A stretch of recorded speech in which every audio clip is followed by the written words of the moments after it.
Olá, sejam muito bem-vindos a mais um episódio do EducaCast, um podcast criado pela Lazy Education para debater, para discutir e refletir sobre temas relacionados à educação e ao ensino no Brasil. É um prazer ter vocês com a gente hoje. Eu sou Hugo Silo, jornalista de Economia e Negócios, um apaixonado por educação e que há alguns anos cobre esse setor do ensino e da educação no Brasil. O nosso terceiro episódio desse podcast é transformação digital na educação mundial. Um tema interessante e complexo que a gente pode agora comparar a educação mundial com a educação no Brasil. E para esse debate, para essa conversa, nós temos como convidada a Cristina Elsner, cientista política e especialista nesse tema de educação. Cristina, muito obrigado pela sua presença, é uma honra ter você com a gente hoje. Eu agradeço o convite para estar aqui com vocês hoje, compartilhando um pouquinho dessa visão sobre o futuro da educação em um cenário de transformação digital. Nós que agradecemos, Cristina, muito obrigado pela sua participação.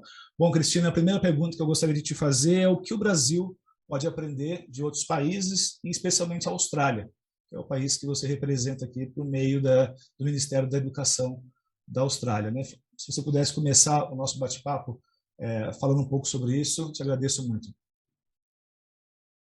Certo. Bom, é uma pergunta um tanto que ampla, né?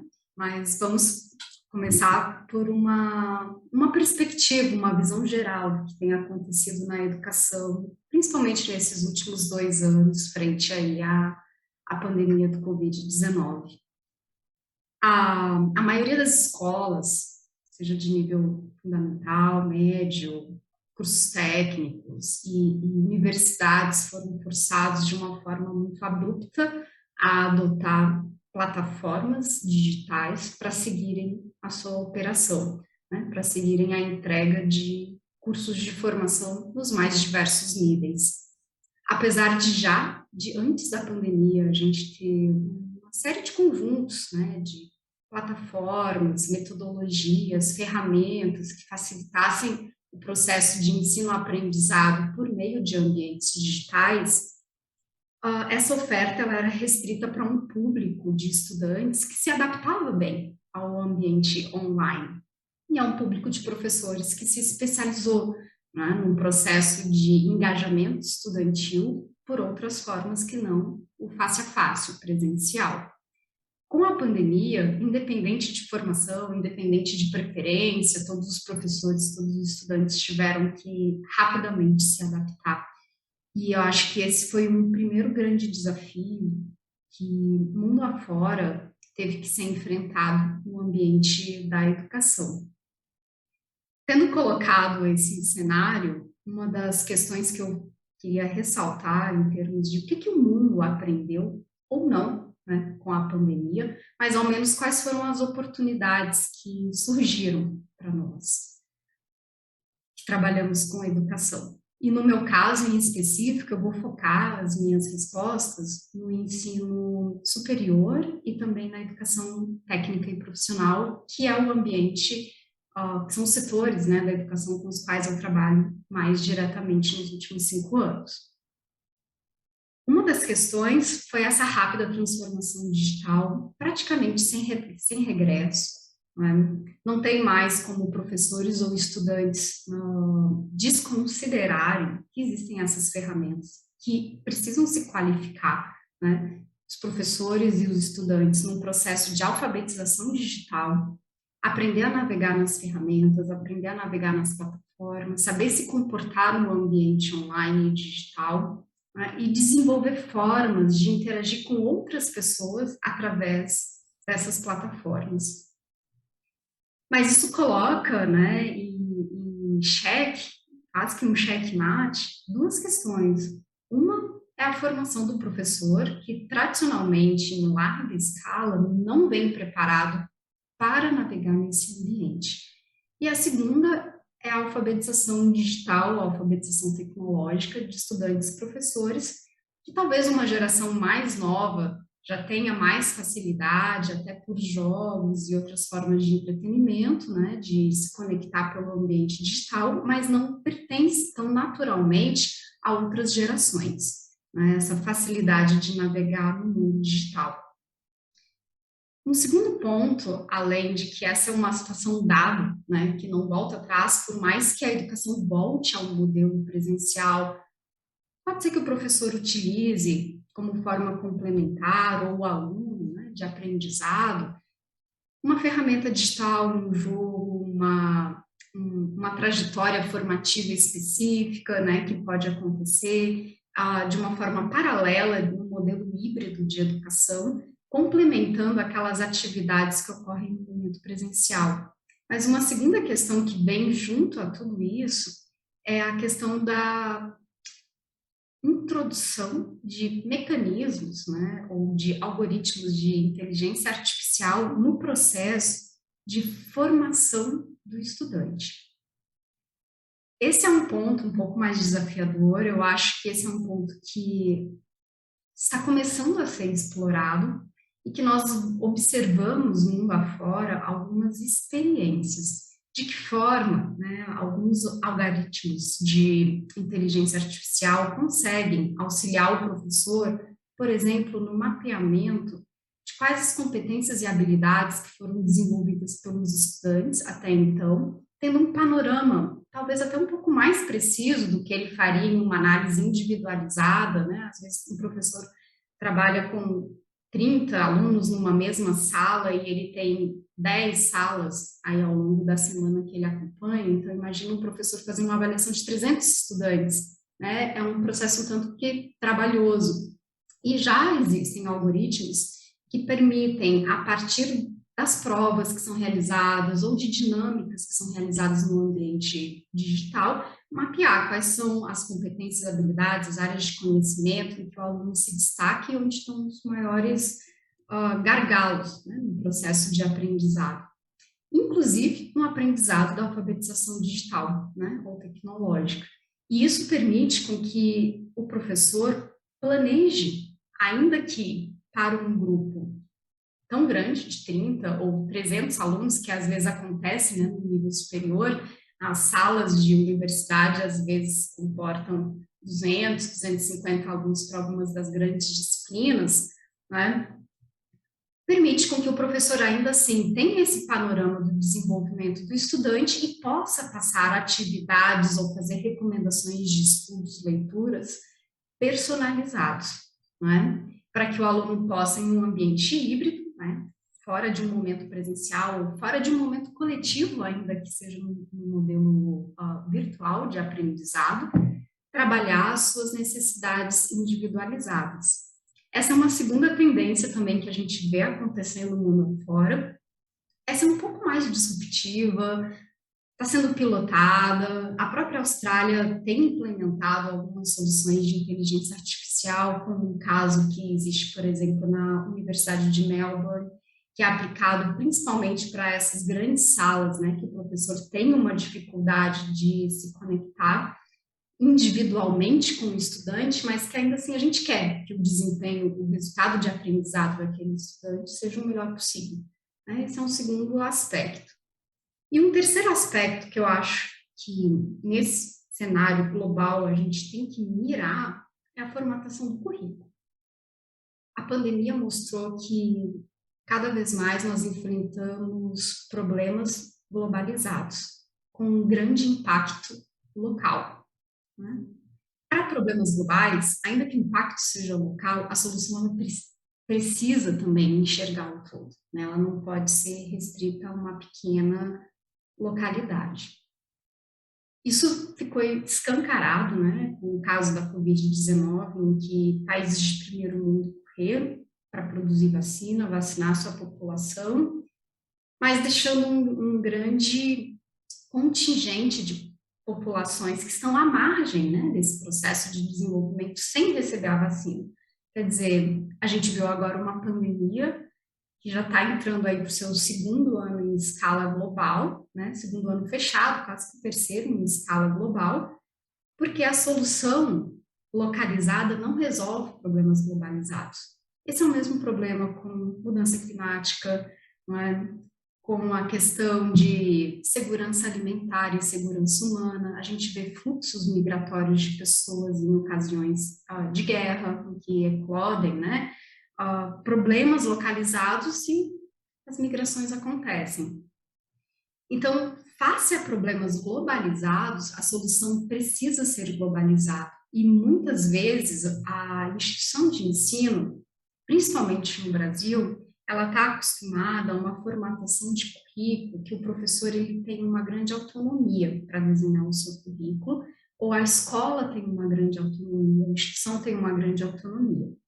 Isso é muito positivo no sentido de dar dinamicidade, mas historicamente a gente não olha o que está acontecendo fora, né? E a pandemia nos exigiu olhar para fora, seja para achar soluções, né? Seja para buscar novas formas de pensar problemas antigos ainda não solucionados, ou buscar soluções que tenham uma escalabilidade rápida, porque alguns desses problemas não podem esperar.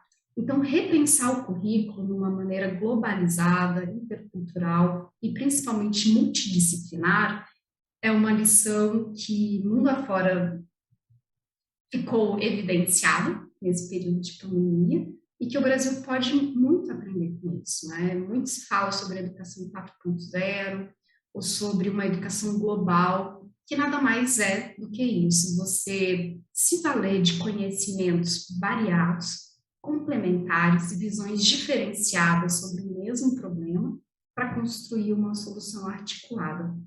Então, eu destacaria essas três questões como sendo aspectos que não só o Brasil, mas eu acho que a humanidade que está vivendo 2022, né, e que trabalha com a educação, precisa olhar e prestar atenção com um certo carinho, porque o futuro da educação vai passar por aí. Cristina, para falar de educação e tecnologia, a gente tem duas autoridades aqui, além de você, nesse debate. Eu queria até trazer o Ivan e o Danilo para refletir com a gente, debater com a gente essas questões. Porque dois pontos da sua fala que me chamaram a atenção. Uma é o uso de tecnologia para democratizar, para levar conhecimento para as escolas e dar acesso às populações do mundo inteiro de uma forma globalizada.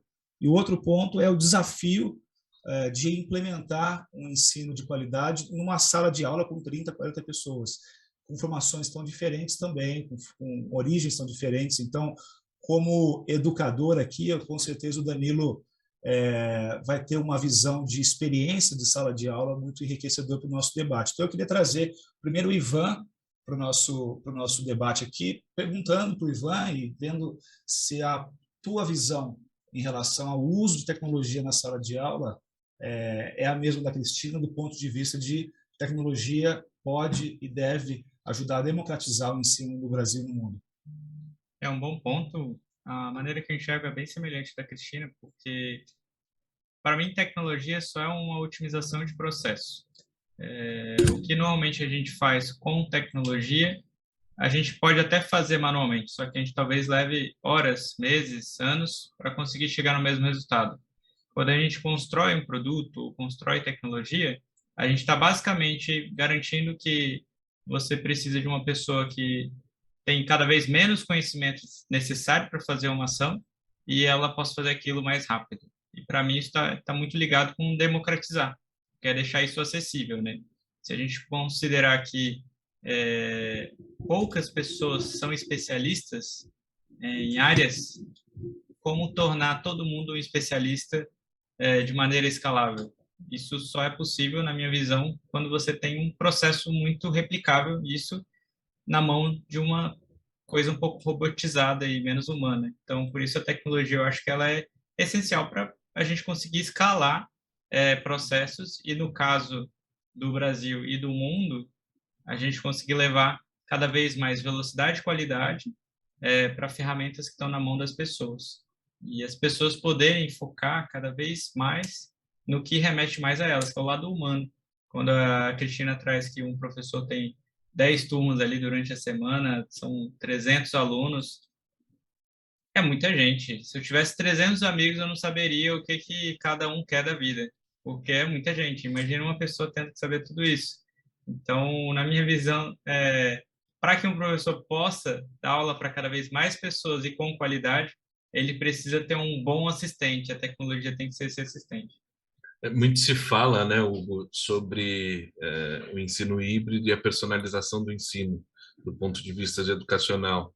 E esse exemplo que o Ivan pegou do gancho da Cristina, de 300 alunos para um professor, como você personaliza?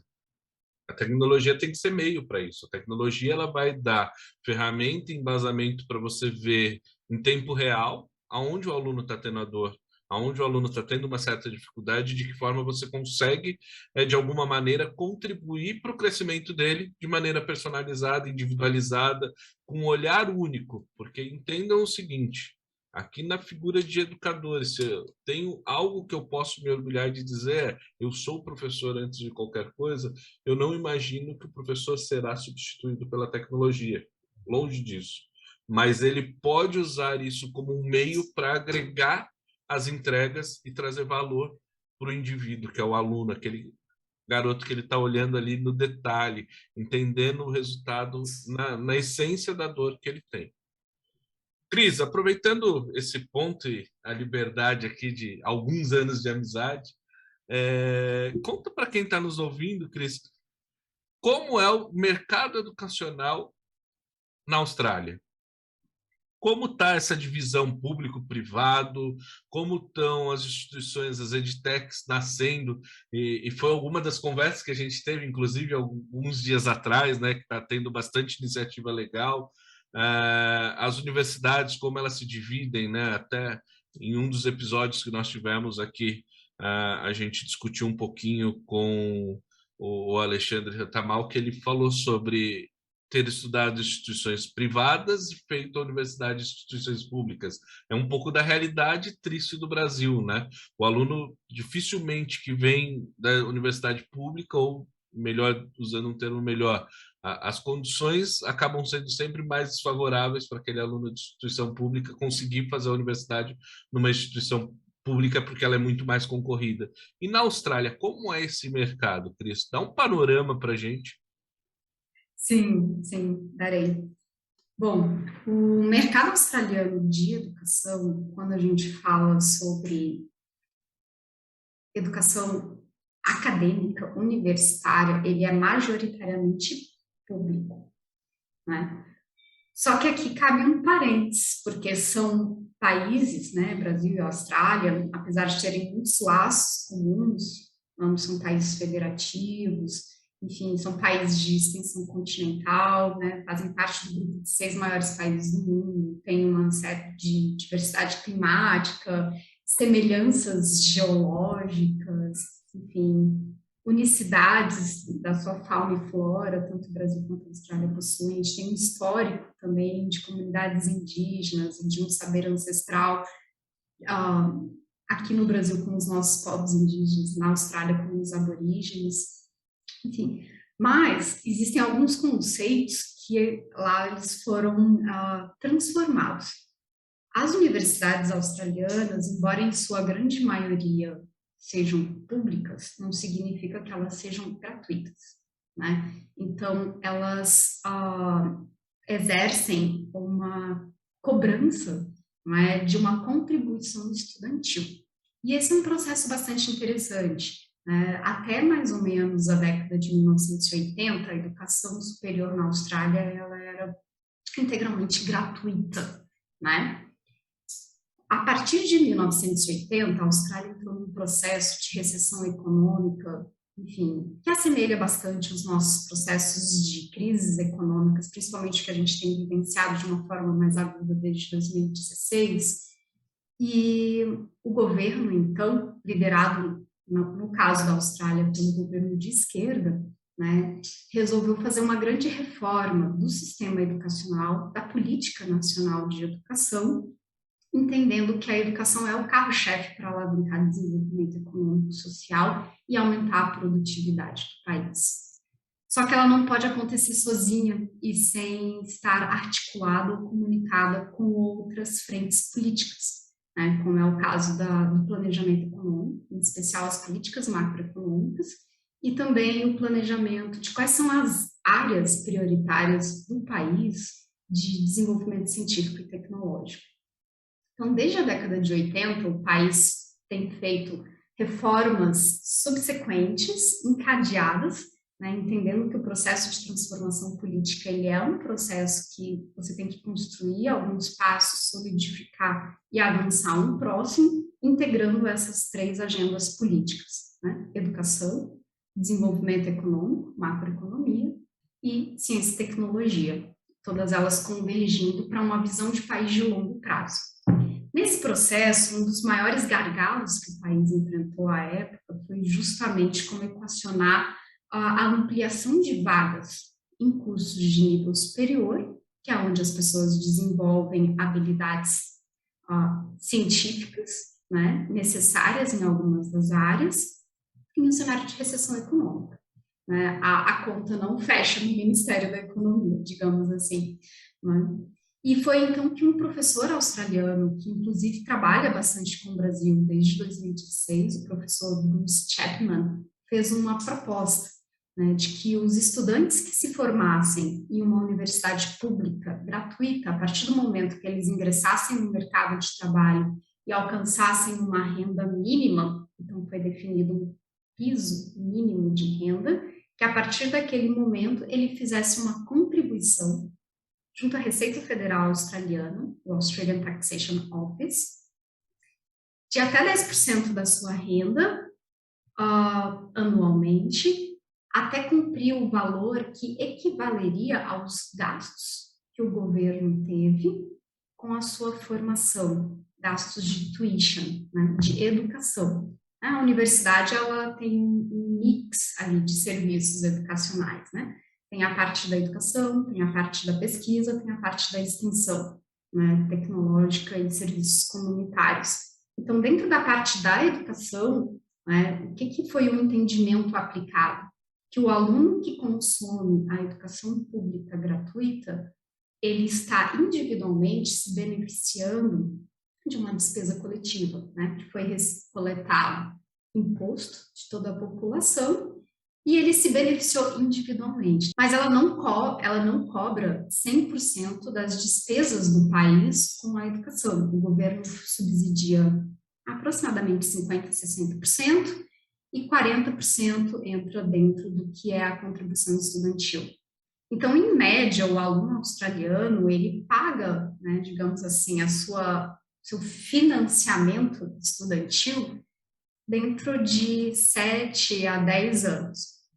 Existem as carreiras que daí são prioritárias dentro da Agenda Nacional de Desenvolvimento Científico, ou carreiras de saúde e educação e de assistência social, que elas em geral são 100% puxadas pelo Estado ou majoritariamente puxadas pelo Estado. Esse modelo de educação na Austrália, de ensino público, mas que é pago, né, por aqueles que têm condições de pagar ou que tiveram benefício, né, ao longo da vida, se formaram com dinheiro público. Na sua opinião, esse modelo de educação público na Austrália, ou mesmo um modelo de ensino privado australiano, poderia ser replicado aqui no Brasil de alguma forma? Porque a impressão que se tem é que é uma proposta, é uma ideia tão impopular no Brasil, em que as pessoas acham que o público é de graça, então elas querem estudar de graça, né? Elas não têm a mentalidade de que o público não é de graça, é de todos, né? Então que a gente acaba sendo beneficiário do dinheiro de todos, do dinheiro público. Então a minha pergunta é, esse modelo da Austrália funcionaria no Brasil de alguma forma? Bom, tu tocou aí alguns pontos bem interessantes. De fato, é um modelo bastante impopular, e foi impopular quando foi introduzido na Austrália.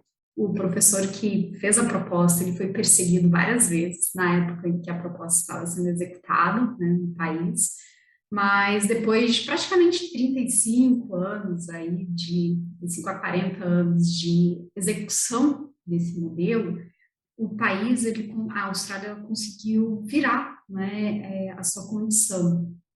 Até a crise da pandemia, Covid-19, a Austrália foi um país que teve 30 anos de crescimento econômico ininterruptos, né? É um país em que a cada 2 mulheres, uma tem formação em nível superior acadêmico completo.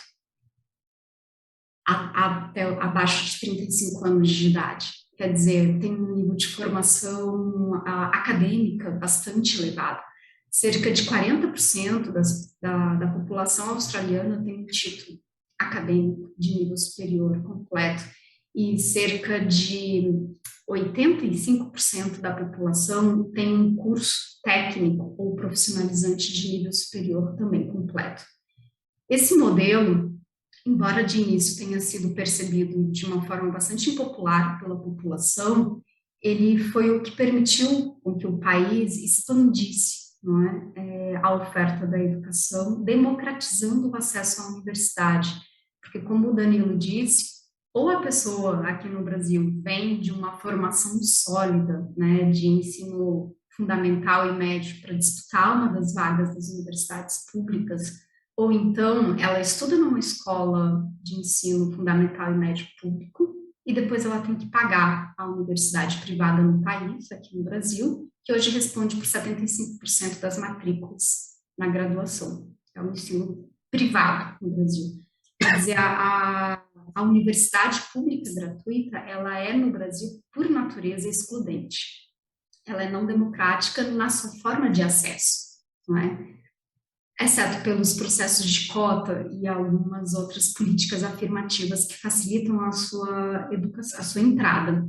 Esse modelo australiano, ele começou a ser implementado lá no país, depois foi para Nova Zelândia e atualmente vários países implementam, talvez não na totalidade do sistema educacional superior, mas em parte. Então, Coreia do Sul, Japão, parte dos Estados Unidos, são países que já implementam com bastante êxito, não é? A cobrança, ela não é abusiva do estudante, existe uma regulação para que a cobrança seja acessível e limitada a 10% da faixa de renda, para que não impacte o potencial de consumo do estudante, né? Entende-se que até 10% é um tanto satisfatório, né, que a pessoa poderia gastar da sua renda anual com gastos de educação, porque existem outros gastos de vida.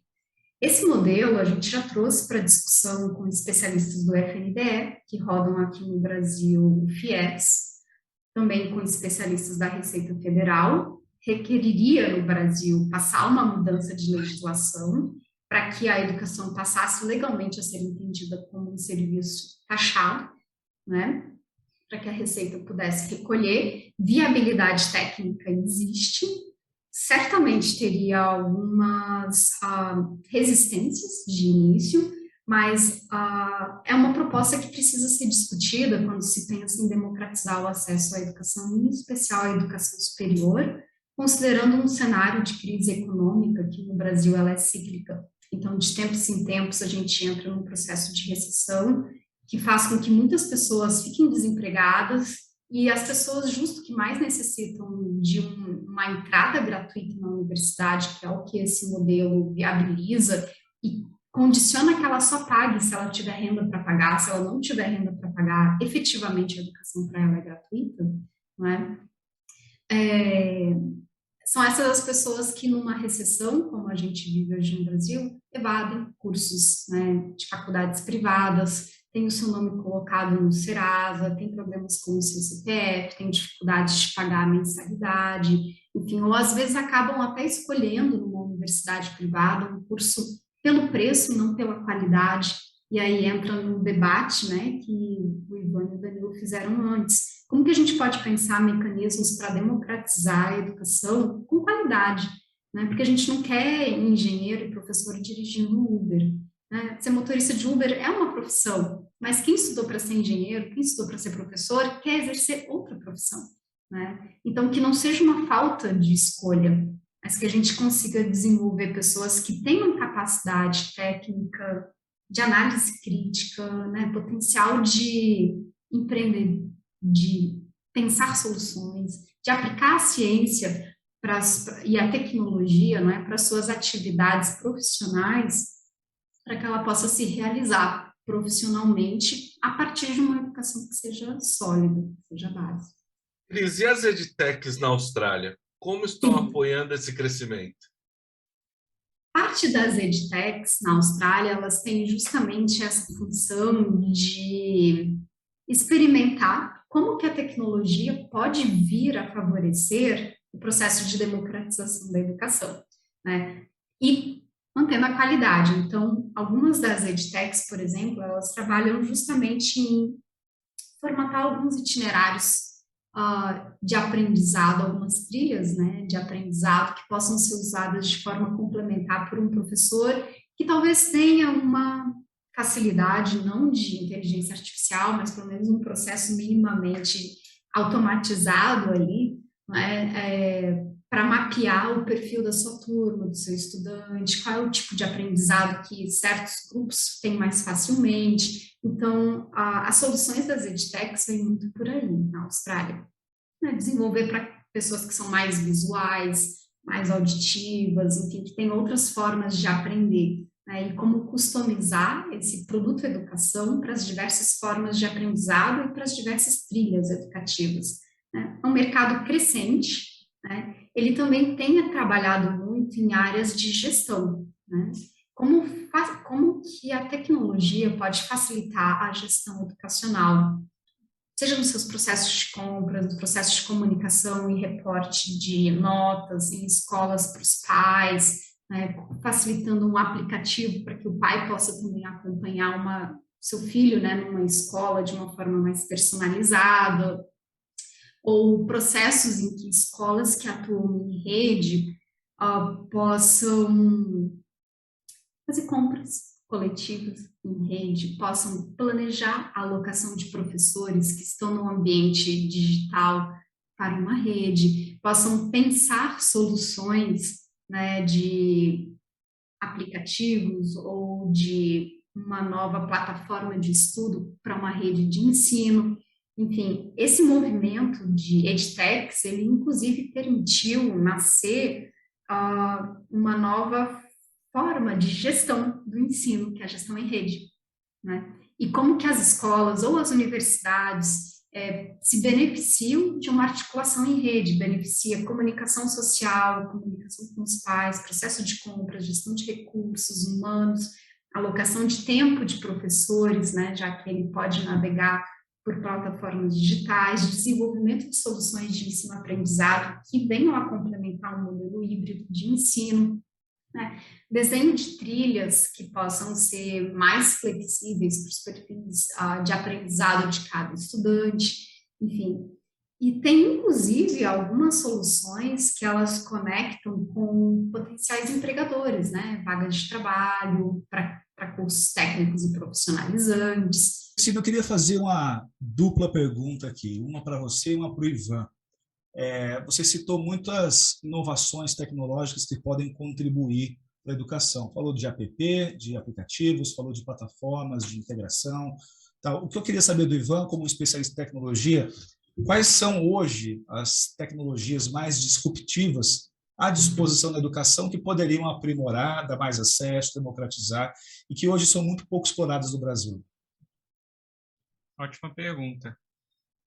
Eu enxergo, acho que de duas visões sobre isso. Uma visão é o que já existe, uma visão é o que pode existir. Sobre o que já existe, dentro, pelo menos, da educação básica privada, existem diversas startups e edtechs que já atuam nisso e fazem relatórios muito interessantes, ferramentas muito intuitivas. E eu acredito muito que não é só tecnologia, ela precisa também ter uma boa experiência de usuário. O produto tem que funcionar muito bem, senão é aquilo, né? Ninguém vai querer usar uma ferramenta que no final dá mais trabalho ao invés de reduzir.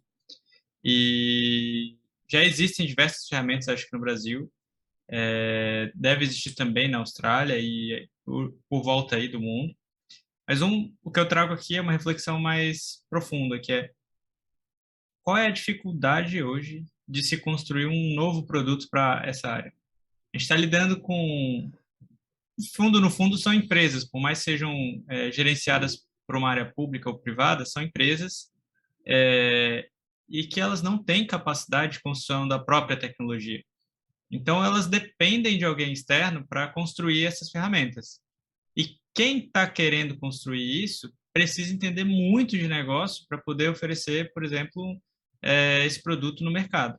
Então, as mentes brilhantes que poderiam estar pensando soluções para a educação, às vezes preferem ir para outros mercados porque é muito mais acessível, porque é mais fácil. Então, o que eu trago de segundo ponto é a dificuldade que se tem de você conseguir facilitar a criação de novas ferramentas e implantação. Porque se você fala assim, eu tive uma ideia brilhante e você consegue executar ela, quando você vai implantar, você vai ter diversas fricções, tanto no início do uso, no início do manuseio da ferramenta, no onboarding dessa ferramenta, no processo de integração de dados, login. Então, é muito disso que eu acho que acaba barrando pessoas que têm capacidade de construção, têm capacidade de resolução de problemas, em adentrar esse mercado, porque ele é um mercado que, para quem é técnico como eu, ele é chato.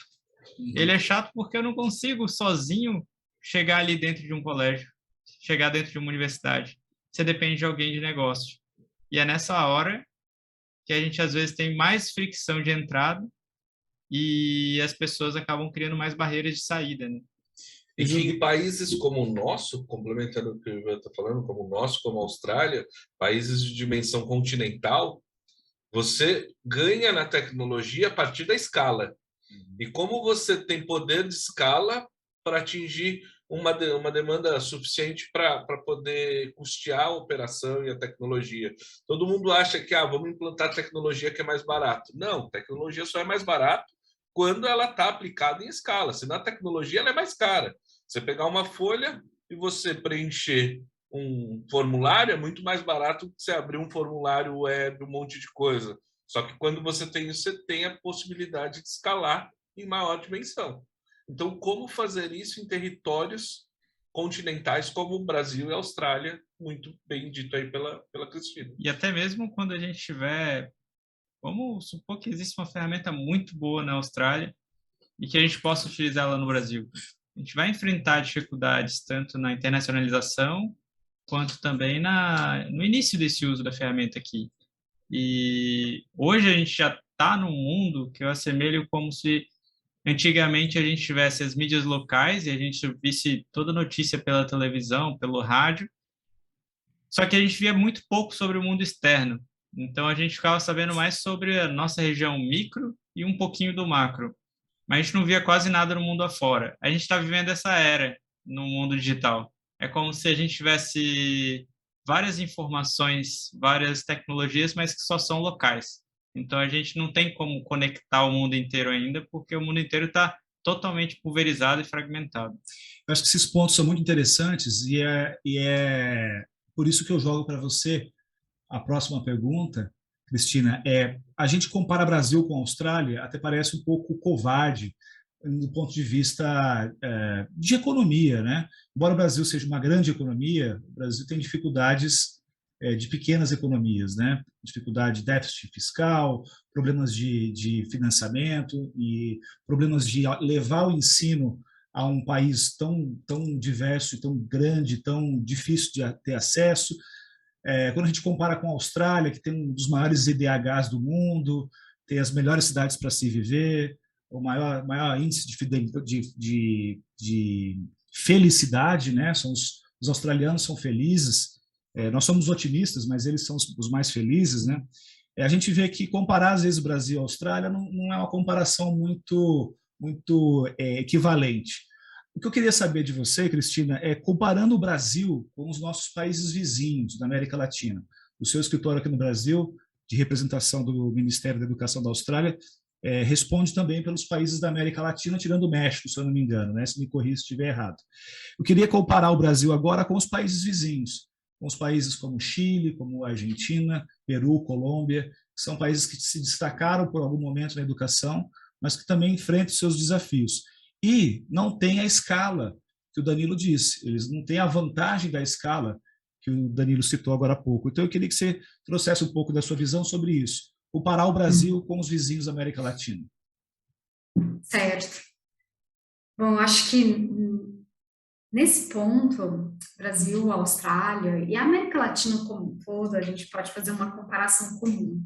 Todos eram países que foram colônias, né? Então, a gente tem uma origem política também de muita submissão, de trazer, né, padrões da Europa no seu processo histórico, né, de formação das instituições, de ter isso como uma referência para o desenvolvimento, né, do país. Mas com uma certa diferença dos nossos países vizinhos, em que existe um pouco mais de hegemonia na formação do seu tecido social, né? O Brasil é um país bastante miscigenado, né? Acolheu povos de diversas origens, nacionalidades ao longo do seu período colonial e pós-colonial e até hoje, né? O Brasil é um destino de migração internacional. Nós recebemos migrantes do Haiti, nós recebemos migrantes da Venezuela, nós recebemos migrantes da Bolívia e do Paraguai em busca de melhores condições de trabalho, nós recebemos migrantes da Líbia, nós recebemos migrantes de países em guerra, né, na época da Alemanha, com a Segunda Guerra Mundial, a Itália, o Japão. A gente tem um tecido social bastante miscigenado. E a Austrália tem essa mesma característica, mas com uma miscigenação predominantemente asiática, digamos assim, né? Então, a gente tem algumas semelhanças que, se comparado com os nossos vizinhos, a semelhança nesse quesito de miscigenação não é tão grande. Um dos pontos nesse debate que foi trazido aí pelo Ivan, que às vezes desenvolver uma tecnologia custa caro. O Danilo também falou, desenvolver a tecnologia, customizar a tecnologia é um processo ainda muito caro. E tende a ser, porque tu requer um conjunto de profissionais interagindo, né? Tu precisa de educadores, tu precisa de pessoas que dominem todo esse sistema de programação, tu precisa de pessoas que dominem cada vez mais redes neurais e todos os processos de inteligência artificial, tu precisa de pessoas que dominam processos de metodologias de ensino-aprendizado e não só o professor técnico de uma área de conhecimento em específico, nessa parte toda da didática, da pedagogia. Tu precisa, para uma parte de gestão, pessoas que entendam o processo de gestão do negócio, que é uma gestão especializada também. E essa escalabilidade, ela ganha valor quando ela acontece para um número cada vez maior de beneficiários, sejam estudantes, sejam escolas, instituições, e a rede permite isso. A interação, a conectividade permite isso, não é? Mas a gente tem uma barreira, que eu acho que a maior barreira, como o Ivan comentou, é essa barreira cultural, né? A gente vive hoje um conflito de gerações, né? A geração que entende que o mundo se transformou e ele existe no mundo digital, inclusive no multiverso, né? E a geração que ainda acha que podemos voltar como funcionávamos anteriormente, totalmente no modelo presencial, com algumas interações digitalizadas apenas, né? E esse conflito, ele é um conflito de cultura tecnológica, independente de país. Todos os países vão ter isso. Então, quando a gente olhar para os nossos vizinhos latino-americanos, eles também vão vivenciar esse dilema que a gente vive aqui no Brasil, né? Como introduzir uma ferramenta que ela ainda custa tão caro, no caso deles, para uma escala bem menor de contingente populacional. O Brasil tem o benefício, né, de poder de pulverizar um custo elevado por pessoa, né, per capita, né, se você pensar em uma integração de estratégias, o que os nossos vizinhos não têm. Mas se a gente pensar que nós podemos nos integrar com os nossos vizinhos, pode ser uma relação ganha-ganha. Porque a nossa cultura, tradicionalmente, não olha muito para o lado. A gente enxerga muito Estados Unidos, a gente enxerga muito Europa. A gente está aprendendo a olhar para a América Latina e a gente está aprendendo a olhar para a África, como também fontes de saberes tradicionais, de culturas que pertencem à nossa formação étnica, cultural e histórica. Então, integrar com os vizinhos pode ser muito bem entendido como uma solução ganha-ganha com eles, porque os desafios são comuns, né? Aqui no Brasil, por exemplo, em 2017, a Fundação Dom Cabral divulgou uma pesquisa de mercado em que 51% dos empregadores de grande porte relatavam ter dificuldades de encontrar profissionais qualificados para ocupar as vagas disponíveis. E, ao mesmo tempo, a gente é um país que tem aproximadamente 9% apenas dos estudantes até 25 anos matriculados em curso técnico. E talvez um semelhante de população com nível de formação acadêmica superior completo, né? A gente tem cerca de 50 milhões, né, de pessoas entre 15 e 29 anos que nem estudam nem trabalham. Né? Esse é um grande desafio, né? Isso é um grande desafio, né? Isso é um grande desafio. A gente é um país que as pessoas querem trabalhar, tem ofertas de educação de alta qualidade, né? Empresas como a Layers, que trazem um processo de democratização da educação. A gente tem universidades que são de renome internacional, a gente tem instituições técnicas, né, que são de excelência global, mas a gente tem cerca de, deixa eu até pegar o dado para não falar errado, né, 9% de jovens matriculados em cursos técnicos, enquanto que em países da OCDE, esse percentual, ele sobe para 68%. É um grande desafio, né, Cristina? Bom, Cristina, obrigado, muito obrigado pelo seu tempo, pela gentileza em participar desse nosso projeto, desse EducaCast, que é o nosso podcast que tem esse propósito de debater, discutir a educação no Brasil e no mundo. A sua contribuição foi muito importante para isso. Obrigado pela gentileza e pelo seu conhecimento aqui, compartilhando com a gente, com os nossos ouvintes. Cris, é muito legal ter você com a gente, ter essa sua participação e, assim, acho que não preciso contar de toda a trajetória, o quanto a gente já pôde entregar de projetos juntos, o quanto eu fico feliz de alguma maneira a gente estar deixando mais uma linhazinha, né? Que esse podcast vai ficar aí para todos os educadores ouvir a qualquer momento. Só que a gente tem encerrado sempre com uma pergunta para os convidados. E eu vou deixar eu fazer essa pergunta, que eu acho que é mais como forma de inspirar quem está nos ouvindo, né? Então, Ivan. Boa. Bom, a pergunta é: qual foi a transformação que a educação proporcionou em sua vida que te inspira a transformar a vida de outras pessoas hoje? Eu sempre fui um pouco, digamos assim, não super aplicada, né, na minha graduação, mas aí eu fui fazer um mestrado, entendi a importância, a relevância, a aplicabilidade para o meu trabalho, a diferença que fez na minha capacidade analítica. Entrei no doutorado e, a partir daí, que eu realmente entendi o poder da ciência, né? Primeiramente, para uma realização pessoal. A gente está aqui, né, nessa vida, no planeta Terra, para deixar uma marca positiva, né, de tudo que a gente faz, que a gente convive. Eu acredito muito que a gente tem que deixar bons frutos para as próximas gerações que vêm depois de nós, e que a nossa passada por aqui não seja apenas para sugar para benefício individualizado, mas contribuir. Isso que significa a vida em sociedade, né? E a minha forma de contribuir foi através de educar em um tema que ele é tão polêmico, que é o tema de políticas, né? Políticas públicas, né? E de que forma deixar uma marca positiva e fazer com que as pessoas enxerguem a minha área de conhecimento e a minha contribuição, né, como sendo algo que possa ser utilizado para melhorar a nossa vida em sociedade.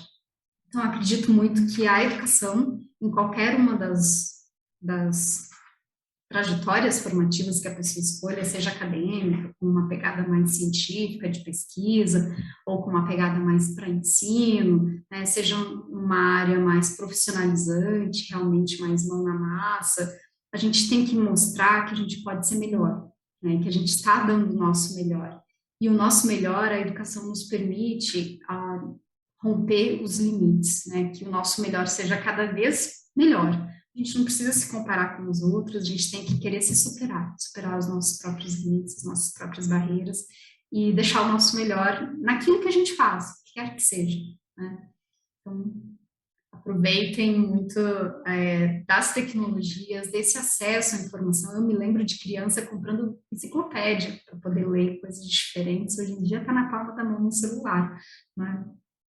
Tem as minhas enciclopédias guardadas aqui até hoje para jogar fora, mas já está, inclusive, desatualizado o conhecimento, né? Então, realmente explorar o poder da educação para ser uma pessoa cada vez melhor, né? Deixar valores positivos na profissão, mostrar que a profissão pode ser feita de uma forma ética, correta e que beneficia as pessoas que interagem conosco.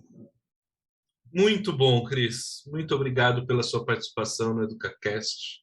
E a você, ouvinte, que nos acompanha, esse foi mais um episódio do EducaCast, um podcast lançado pela Layers Education com foco de disseminar conhecimento e democratizar o acesso à educação e à tecnologia. Nos vemos no próximo. Obrigada pelo convite, Danilo. Isso, valeu, viu? Obrigado, Cris. Valeu. Obrigado. Boa Cris. semana. Sim, para vocês também. Fique à Até a vontade próxima. aí, se quiser acionar de novo.